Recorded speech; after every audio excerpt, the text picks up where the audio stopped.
Welcome back.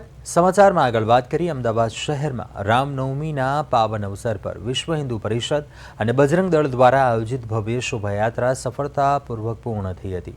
શહેરના પ્રેમ દરવાજા સ્થિત સરયુ મંદિરથી પ્રસ્થાન કરેલી આ યાત્રા આશરે 7 કિલોમીટરનો રૂટ પૂર્ણ કરીને દિલ્હી દરવાજા નજીક સમાપ્ત થઈ હતી.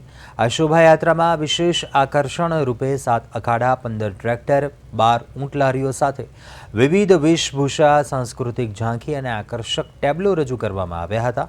સમગ્ર માર્ગ પર જય શ્રી રામના જયઘોષ સાથે શહેર ભક્તિમય માહોલમાં રંગાઈ ગયું હતું.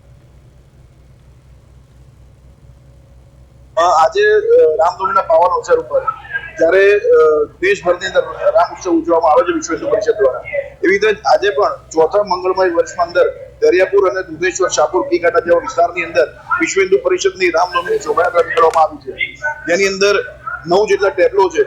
જેની અંદર વ્યસન મુક્તિ છે, બાબા સાહેબ આંબેડકરનો ટેબ્લો છે, વિશ્વ હિન્દુ પરિષદના કાર્યોનો ટેબ્લો છે, દુર્ગા વાહિનીના કાર્યોનો ટેબ્લો છે, બજરંગ દળનો શું કાર્ય કરે છે એનો ટેબ્લો છે, ગુરુ ગોવિંદસિંહજીનો ટેબ્લો છે અને એવી રીતે ઘણા મહાપુરુષોના ટેબ્લા સાથે અમે આજે નીકળ્યા છે. ભજન મંડળ છે, 20 જેવા ભજન મંડળો છે, 10 જેવા અખાડા છે, વેશભૂષાવાળા બાળકો છે અને 2 રથ છે વેશભૂષાવાળા મુખ્ય લોકો. એમાં વનવાસી રામ અને રાજા રામ